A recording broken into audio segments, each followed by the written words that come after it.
Meus queridos, como vocês estão? Espero que bem. Você que está acompanhando essa aula, essa é a última aula sobre escatologia. Já estamos aí uma semana e meia, duas, ministrando essa aula sobre escatologia, fazendo assim, prestando assim um serviço ao reino de Deus, e espero também estar sendo útil na sua vida, edificação espiritual, do teu conhecimento, naquilo que Deus tem me capacitado pela sua graça, tá bom?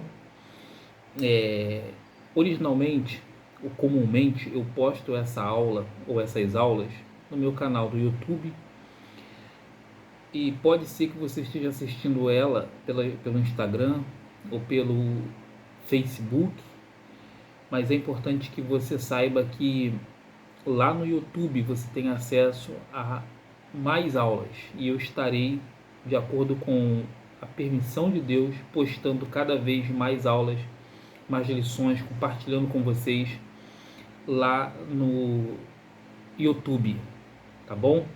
Então lá você vai ter acesso a mais conteúdo, como por exemplo escatologia. Tem uma aula bem completa lá sobre escatologia pela visão pré-tribulacionista, tá bom? Como muitos já sabem, estou usando como base o pequeno manual básico, pelo pequeno manual de doutrinas básicas do grande homem de Deus, pastor Marcos Granconato, né? E espero que você acompanhe, tome nota ou tome notas e seja edificado por essa aula que nós vamos estar ministrando aqui e por todas as outras que foram ministradas e que serão ministradas para a glória de Deus e o nosso crescimento, tá bom? Dando sequência à nossa aula sobre escatologia, nós vamos falar hoje, iniciar falando sobre a revolta final, que ocorre após o período do milênio, ok? Então está lá, conforme Apocalipse, capítulo 20, versículos 7 ao 10, ao fim do milênio, Satanás será solto e sairá seduzindo as nações para que se rebelem contra o rei. O rei aqui é o Senhor Jesus, que estará reinando ou governando o mundo a partir de Jerusalém. Um reino de paz, prosperidade, fartura, que será a característica do milênio. Ele encontrará corações propensos à revolta e formará um exército que atacará a cidade santa, que é a cidade de Jerusalém. Então Satanás fará isso. Ele reunirá pessoas que terão o coração voltado para ele, para que essas pessoas, unidas a ele, através ali do anticristo, do falso profeta e tudo mais, ele unirá essas pessoas, né? E de algum modo essas pessoas, movidas por Satanás, elas irão atacar a cidade santa, se revoltar contra a cidade santa e contra o grande rei, que é o Senhor Jesus. Mas olha só, um fogo do céu, contudo, destruirá todos, e Satanás será finalmente lançado no lago de fogo e enxofre, onde já terão sido lançados o anticristo e o falso profeta. Por isso que eu me corrigi aqui agora há pouco, porque o anticristo e o falso profeta já terão sido lançados no lago de fogo de enxofre, ali antes da inauguração do milênio, tá bom? Eu quero ler com vocês o Apocalipse capítulo 20, versículo 7 ao 10, que diz assim, confirmando esse texto que nós lemos agora, da tribo de Sião, Apocalipse capítulo 20, 7 ao 10. Quando, porém, se completarem os 1000 anos, Satanás será solto da sua prisão e sairá para enganar as nações que estão nos 4 cantos da terra, Gog e Magog, a fim de reuni-las para a batalha. O número dessas é como a areia do mar, ou seja, um número incontável. Marcharão então pela superfície da terra e cercarão o acampamento dos santos e a cidade amada, porém versículo 9, marcharam então pela superfície da terra e cercaram o acampamento dos santos e a cidade amada. Porém, desceu fogo do céu e os consumiu. Versículo 10. O diabo que os tinha enganado foi lançado no lago de fogo e enxofre, onde já se encontram a besta e o falso profeta, e serão atormentados de dia e de noite para todo o sempre. Então, essa revolta final, ela culminará nesse juízo de Deus sobre esses revoltosos e sobre o próprio diabo, que será lançado no lago de fogo de enxofre, aonde já estão o falso profeta e o anticristo, como nós lemos anteriormente. Amém? Ok? Então, segue-se, então, a partir desses acontecimentos, segue-se o grande trono branco. Então, esse cenário muda e nós passamos, então, para o grande trono branco. E aí diz assim, esta expressão se refere ao conhecido juízo final. Depois da última revolta, um trono será firmado para julgar os incrédulos mortos de todas as eras, de todas as épocas. Esse trono branco, o juízo final, ele será o momento em que os mortos de todas as eras serão julgados, né? Apocalipse 20, como nós estamos aqui no capítulo 20, versículo 11 ao 15, diz assim: Vi um grande trono branco e aquele que está sentado nele. A terra e o céu fugiram da presença dele, e não se achou lugar para eles. Vi também os mortos, os grandes e os pequenos, que estavam em pé diante do trono. Então foram abertos livros, ainda outro livro, o livro da vida, foi aberto, e os mortos foram julgados segundo as suas obras, conforme o que estava escrito nos livros. O mar entregou os mortos que nele estavam, a morte e o inferno entregaram os mortos que neles havia, e foram julgados um por um, segundo as suas obras. Então, a morte e o inferno foram lançados no lago de fogo. Esta é a segunda morte, o lago de fogo. E, se alguém não foi achado escrito no livro da vida, esse foi lançado no lago de fogo. E aqui eu quero me deter com você por uns segundos. Você já tem o seu nome escrito no livro da vida? Isso é muito importante. Nesse momento aqui, onde nós estamos tendo essa aula, é importante que nós paremos e a gente faça essa pergunta para nós mesmos. Nosso nome está no livro da vida? O seu nome está no livro da vida? Como que eu faço para que o meu nome esteja no livro da vida? É quando eu creio em Jesus como meu Salvador e Senhor, reconhecendo que sou um pecador, transgredi a lei de Deus, ofendi ao Senhor e a sua santidade e que não tenho condições de pagar a minha dívida com Deus. Recebo Jesus como meu Senhor, como meu Salvador, e isso acontece quando eu creio que Ele morreu na cruz do Calvário por mim. Segundo lugar, eu recebo Jesus como meu Senhor e eu passo a obedecê-lo. Então eu tenho o meu nome escrito no livro da vida. Você já tem o seu nome escrito no livro da vida? Prosseguindo aqui. Será assim a ocasião em que serão julgados os que não tiveram parte na primeira ressurreição. Aquela ressurreição em que aconteceu lá de 1 Tessalonicenses, quando Jesus voltou nas nuvens e os mortos em Cristo ressuscitaram primeiro, né? Depois os que estavam vivos. Então as pessoas que não tiveram parte na primeira ressurreição, que ressuscitaram agora, né?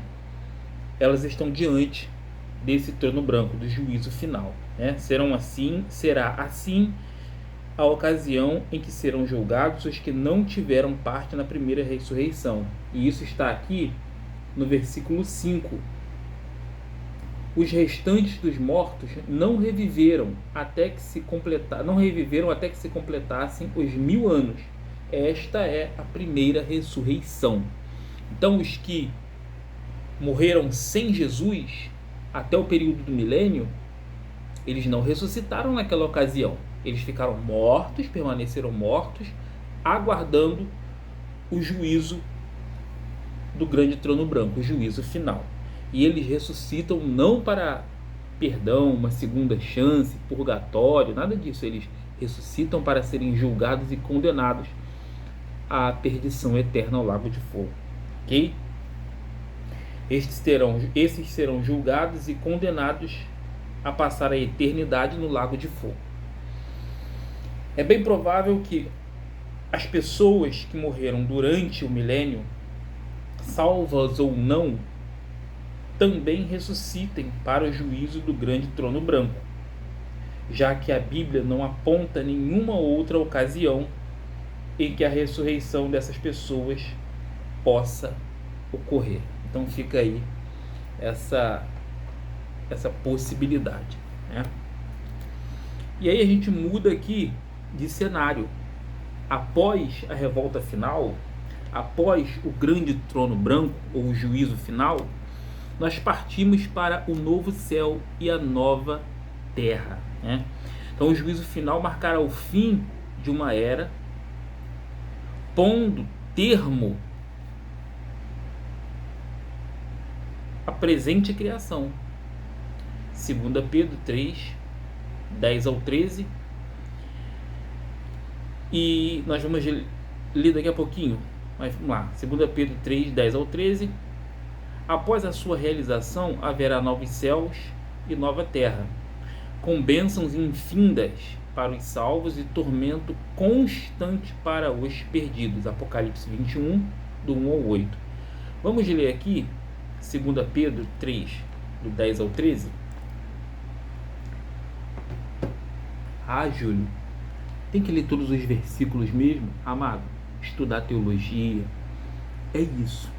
É você abrir nos textos, mergulhar nos textos, porque na realidade o que importa é a Bíblia, é o que a Bíblia está dizendo. Então nós temos que acompanhar na Bíblia com os textos que estão sendo sugeridos para que a gente possa fundamentar nossa teologia, nossa hermenêutica, a nossa teologia, nossa escatologia, e está conferindo, né, assim como a igreja de Bereia, o que está sendo ensinado para nós, tá bom?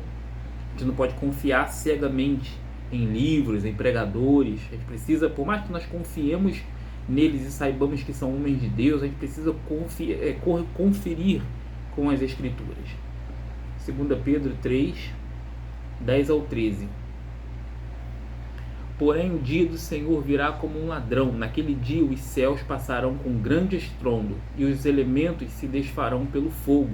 Também a terra e as obras que nela existem desaparecerão.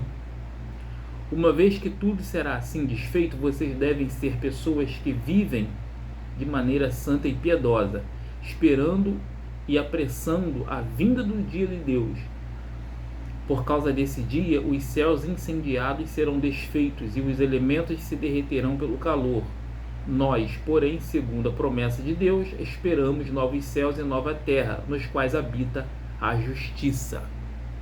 Então é isso. Então nós precisamos estar preparados, estarmos atentos, viver vidas santas, sempre fugindo do pecado, buscando sempre nos santificar, melhorar como cristãos, como servos do Senhor.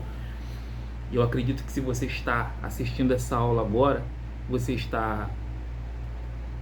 tem essa preocupação, esse desejo de melhorar, de evoluir como servo de Deus, de crescer diante do Senhor e fugir do pecado e do mundo e do seu sistema. Então, uma vez que nós sabemos que haverá novos céus e nova terra, e que essa terra será destruída, e que haverá um juízo final, um trono branco, então, e Cristo irá regressar, nós precisamos nos voltar para o Senhor, né? E isso com urgência.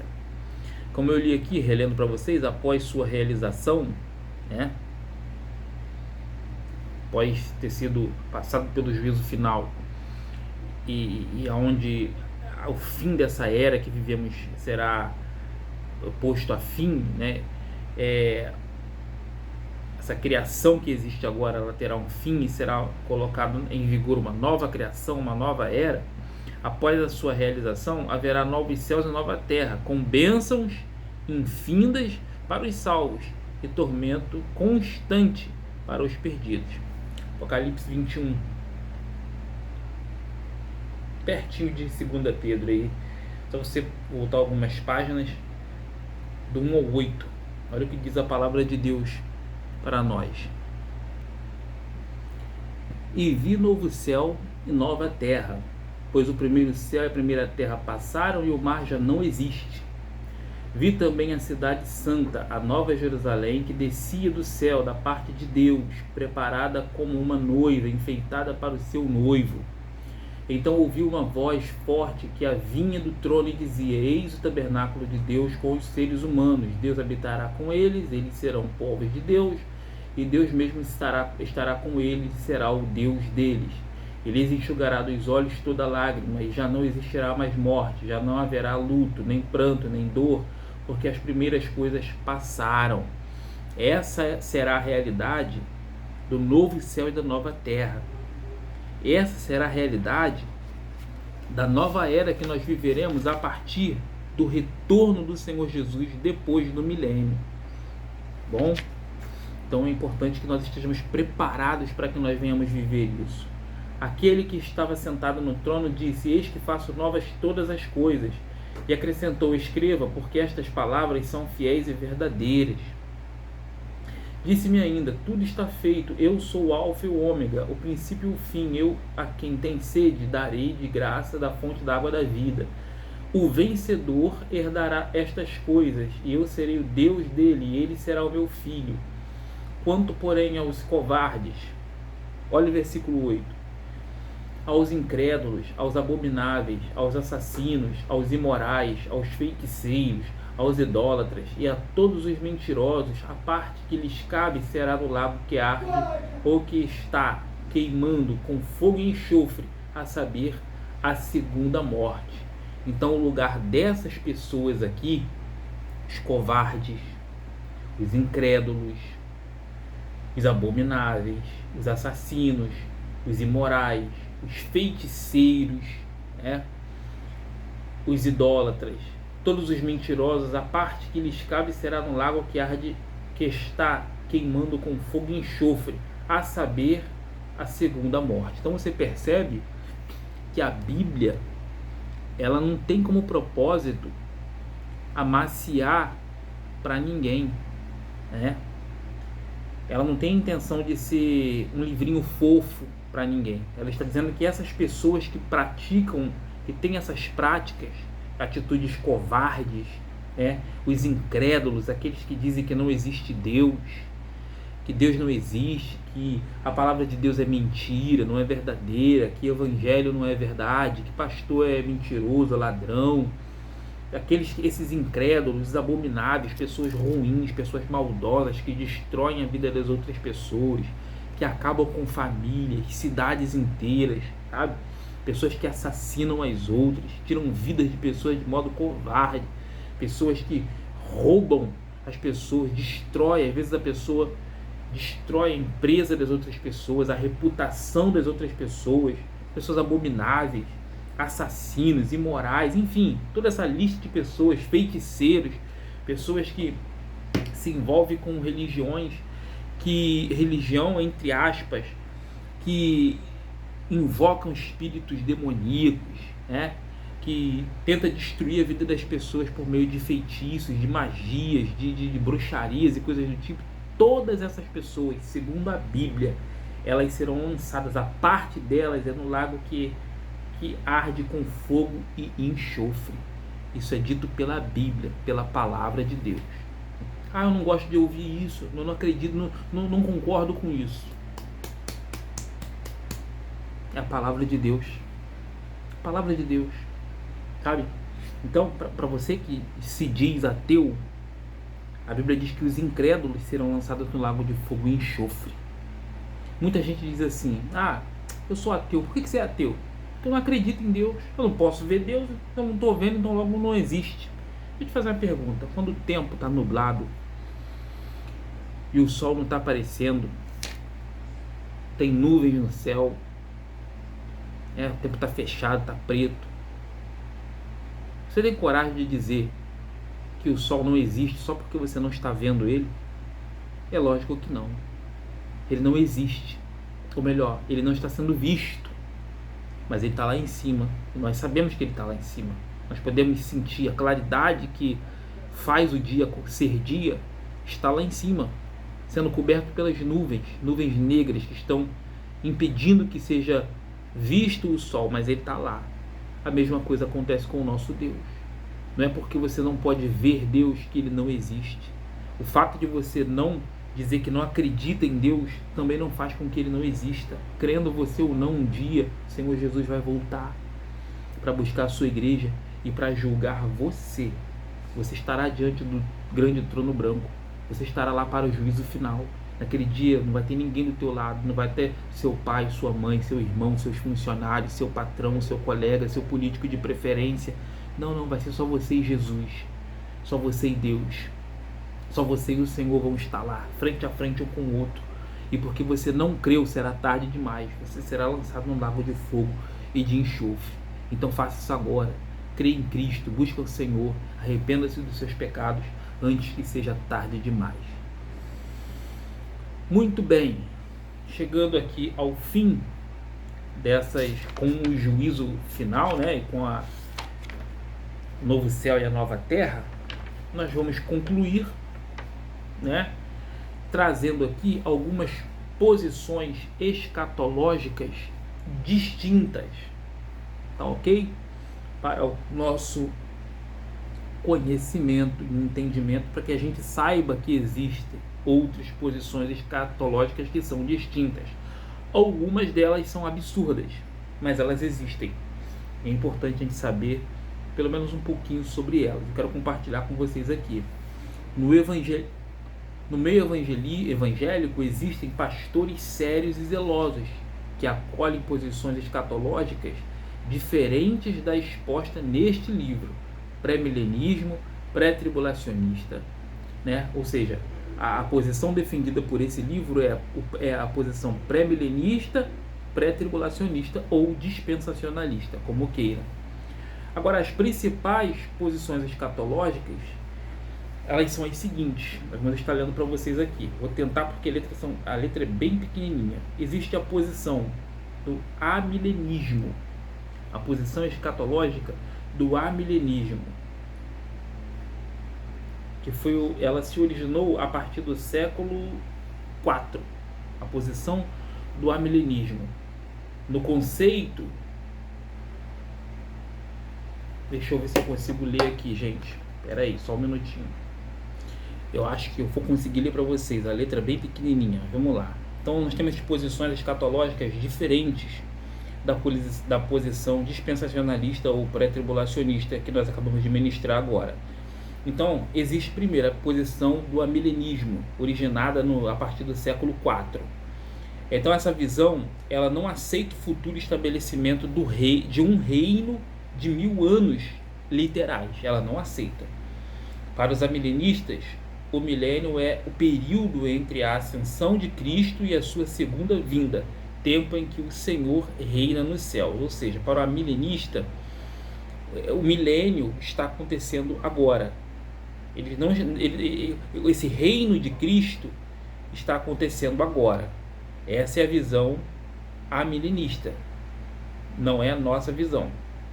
Temos também a visão do pós-milenismo, que surgiu aí a partir, provavelmente, do século XII.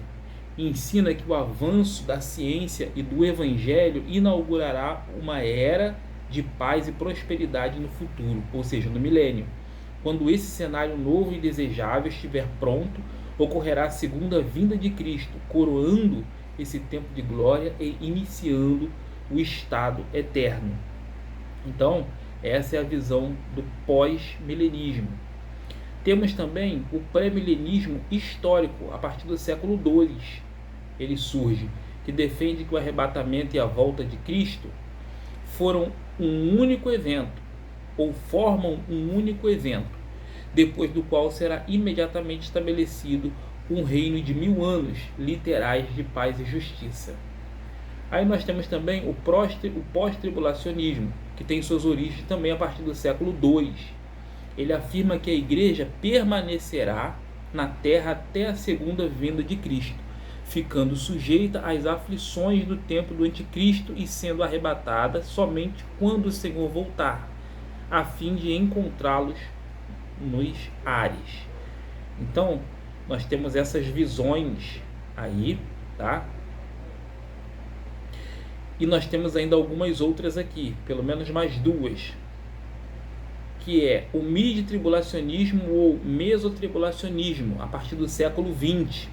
Diz que a igreja será arrebatada no meio da tribulação, antes que comece o período de 42 meses de efetivo juízo e sofrimento. E por último nós temos o arrebatamento parcial, que é a partir do século 19. Ele ensina que nem todos os crentes serão arrebatados, mas somente os que têm certa maturidade espiritual e que estão preparados, esperando o dia do encontro com o Senhor. Então você vê aí que existe pensamentos e linhas de interpretações que são absurdas, como eu disse para você, né? Então é isso, né? O gráfico a seguir ilustra, nós temos aqui um gráfico, eu não preciso ler para você, é um gráficozinho, uma ilustração, não preciso. Nós estamos chegando aqui ao final, mas tem uma última colocação aqui. Nos tempos antigos, quando um imperador ou um grande general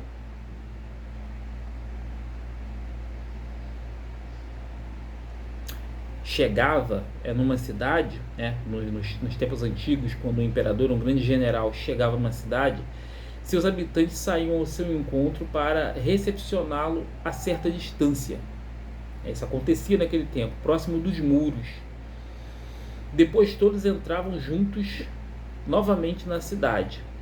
Alguns teólogos entendem que essa figura se aplica ao arrebatamento, sendo a igreja uma comitiva que sai ao encontro do Senhor para recebê-lo honrosamente em sua vinda, voltando logo em seguida à terra para o estabelecimento do reino.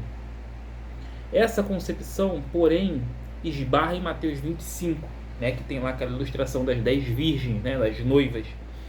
Mateus 25, do 31 ao 46, que mostra que, ao voltar a este mundo e se assentar em seu trono, o Senhor ordenará a separação entre ovelhas e bodes, o que não faria sentido se o arrebatamento tivesse acabado de ocorrer. Então é isso, minha gente. Eu quero, para finalizar, ler com vocês aqui Mateus 25, 31 ao 46. Mateus 25,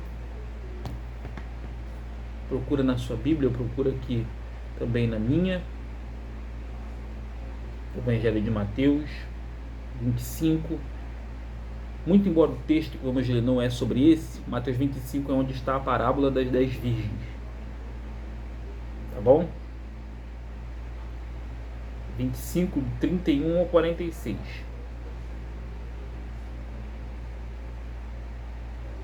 Diz assim, fala até sobre o grande julgamento. Quando o Filho do Homem vier na sua majestade e todos os anjos com ele, então se assentará no trono da sua glória. Todas as nações serão reunidas em sua presença, e ele separará uns dos outros, como o pastor separa as ovelhas dos cabritos. Porá as ovelhas à sua direita e os cabritos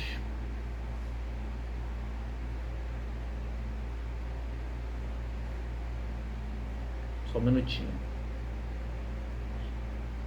E os cabritos à sua esquerda. Então o rei dirá aos que estiverem à sua direita: venham, benditos de meu Pai, venham herdar o reino que está preparado para vocês desde a fundação do mundo. Porque tive fome e vocês me deram de comer, tive sede e vocês me deram de beber, eu era forasteiro e vocês me hospedaram, eu estava nu e vocês me vestiram, enfermo e me visitaram, preso e foram me ver. Então os justos perguntarão: quando foi que vimos o Senhor com fome e lhe demos de comer, ou com sede e lhe demos de beber? E quando foi que vimos o Senhor como forasteiro e o hospedamos, ou nu e o vestimos? E quando foi que vimos o Senhor enfermo ou preso e fomos visitá-lo? O rei respondendo lhes dirá: em verdade lhes digo que sempre que o fizeram a um destes meus pequeninos irmãos, foi a mim que vocês fizeram. Então o rei dirá também aos que estiverem à sua esquerda: afastem-se de mim, malditos, para o fogo eterno, preparado para o diabo e seus anjos. Porque tive fome e vocês não me deram de comer, tive sede e vocês não me deram de beber. Sendo forasteiro, vocês não me hospedaram, estando nu, vocês não me vestiram. Achando-me enfermo e preso, vocês não foram me ver. E eles lhe perguntaram, quando foi que vimos o Senhor com fome, com sede, forasteiro, nu, enfermo ou preso e não o socorremos? Então o rei responderá: em verdade lhes digo, que sempre que o deixaram de fazer a um destes meus mais pequeninos, foi a mim que o deixaram de fazer. E estes irão para o castigo eterno, porém os justos irão para a vida eterna. E assim nós concluímos aqui a nossa aula de escatologia, nessa sexta aula, nós concluímos aqui a aula de escatologia. E a lição de tudo que nós aprendemos aqui, um resumo de tudo, talvez você não concorde com a sequência, né? Talvez a sequência que você creia e concorde seja a milenista, né? Enfim, não seja a pré-tribulacionista, não seja o pós-milenista, enfim. O que importa é que você creia que Jesus Cristo irá voltar e que nós temos que estar preparados para esse retorno. Então, se você ainda não recebeu Jesus como seu Salvador, faça isso agora. Receba Jesus como seu Salvador. Você que é crente, alinhe tua vida com Deus. Faça isso para que quando o Senhor Jesus ele retornar nas nuvens, nós possamos ir com Ele e estar com Ele para toda a eternidade e não no lago de fogo. Tá bom? Deus abençoe a todos. Eu espero que você assista esse vídeo, essa aula e as outras. Curta, comente, compartilhe, tome notas, tá bom? E desejo que Deus abençoe você, a sua casa e sua família. Senhor, em nome de Jesus, eu oro pela vida dessa pessoa que agora terminou de assistir essa aula ou essas aulas, e oro para que o Senhor abençoe a casa dela, a família dela, a vida dela com o Senhor. E que o Senhor nos abençoe para que possamos continuar, meu Pai, servindo ao Senhor pelas redes sociais, prestando esse serviço ao seu reino, em nome de Jesus, meu Pai. Amém, amém. Deus abençoe a todos, até o próximo momento, até a próxima aula, em nome de Jesus. Beijo no coração, Deus abençoe.